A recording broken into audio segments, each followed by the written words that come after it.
This is Radio Now 95.3 FM. Come for the news, stay for informed conversations. Continuing the conversations this morning, we turn to the banking sector, where new data sourced from the Nigerian Interbank Settlement System says that the country now has over 320 million active bank accounts as of March this year. Now, while this number is a massive jump from the 133 million recorded in 2021, there are questions over whether more accounts lead to better financial access or just bigger data. Joining the conversation this morning is Adegboyega Adebajo. Mr. Adebajo is an economist. Good morning, sir. Thank you for joining us on the conversation. Good morning, Stephen. It's a pleasure, as always, to be here. So, to jump right into it, what does this report say about the state of the banking sector in the country?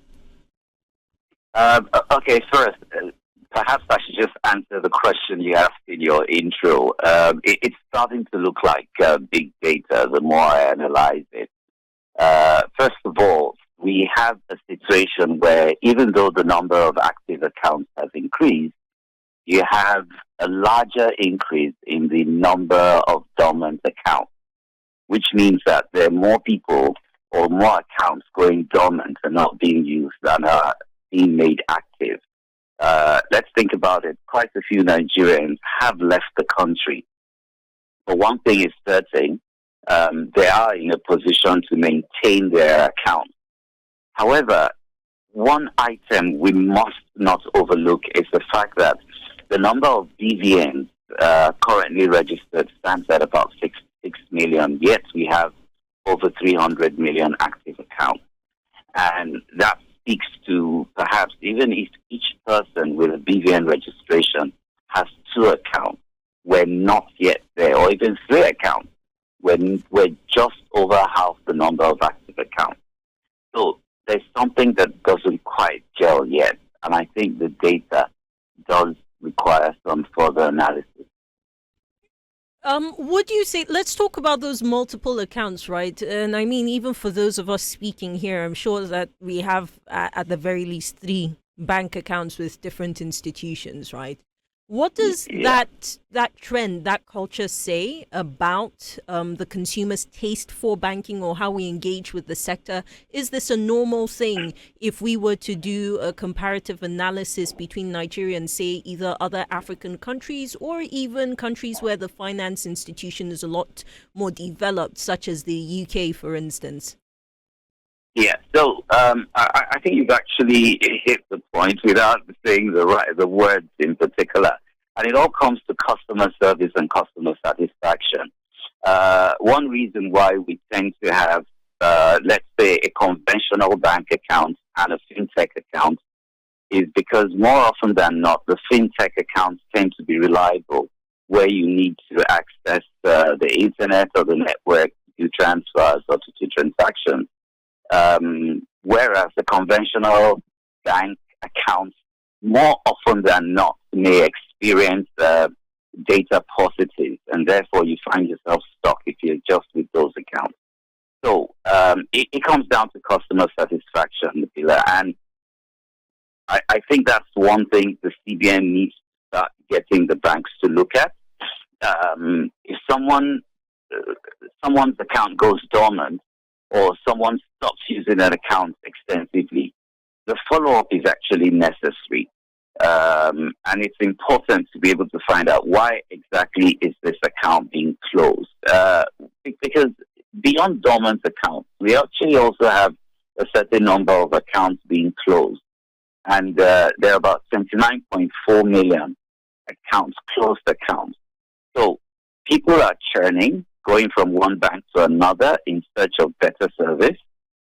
And at the same time, some people are just leaving accounts, walking away from accounts, probably take as much money as they can take out of their accounts and then just abandon their accounts. And so that's the problem. But it's not reaching where the policy wants it to go. And the whole idea is there are over 200 million Nigerians, and in the rural areas, how many of them actually do have accounts?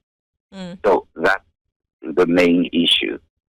I mean, beyond the issue of financial inclusion, there's also questions on. So I'm looking at the report says between January and March this year, we saw 8.4 million either new accounts or reactivated accounts. I'm curious as to what this means for the flow of money within the economy and just directing that flow back into the official system as opposed to what we've had traditionally or significantly more like, which is that we do have a large amount of money that just does not make it back into the banking system. Can you speak to us on impact? Well, yes, you're right. There must be some money floating around. There's a lot of cash, particularly in those areas where conventional banking accounts aren't exactly practical to hold. But something struck me in this report, and it's that over the past 2-3 weeks, there's been a lot in the air about the fact that your Naira accounts can now be used online to make US dollar payments or foreign exchange payments, as it were. That's going to trigger a lot for people who want to trade, people who want to import, buy stuff to resell. And remember, we have quite a lot of Nigerians who have jackpot as it is, and they're also going to have some kind of link back home. So that could have created a surge in the reactivated account. So that's one thing we must bear in mind. And regardless of that situation, you still have a flow then, because those persons who are offshore may be using those accounts to send Naira back, and those who are onshore here in Nigeria may actually be using their accounts to trade or to buy things out there. So yes, there will be a flow. I think that's a positive thing. No matter how small that portion is to start with, I expect to see that flow grow. Mr. Adebajo, thank you very much for your time and expertise on this conversation. Adegboyega Adebajo is an economist who joined us this morning to speak on the report by the Nigeria Interbank Settlement System. It says 330 million active accounts exist in the country as of March this year. You're still listening to Radio Now 95.3 FM Lagos. We urge you to stay tuned to your Beyond the News station. In a few short moments, we'll bring you News Extra and a look at the possibilities of a changing foreign policy in Europe. Do stay with us.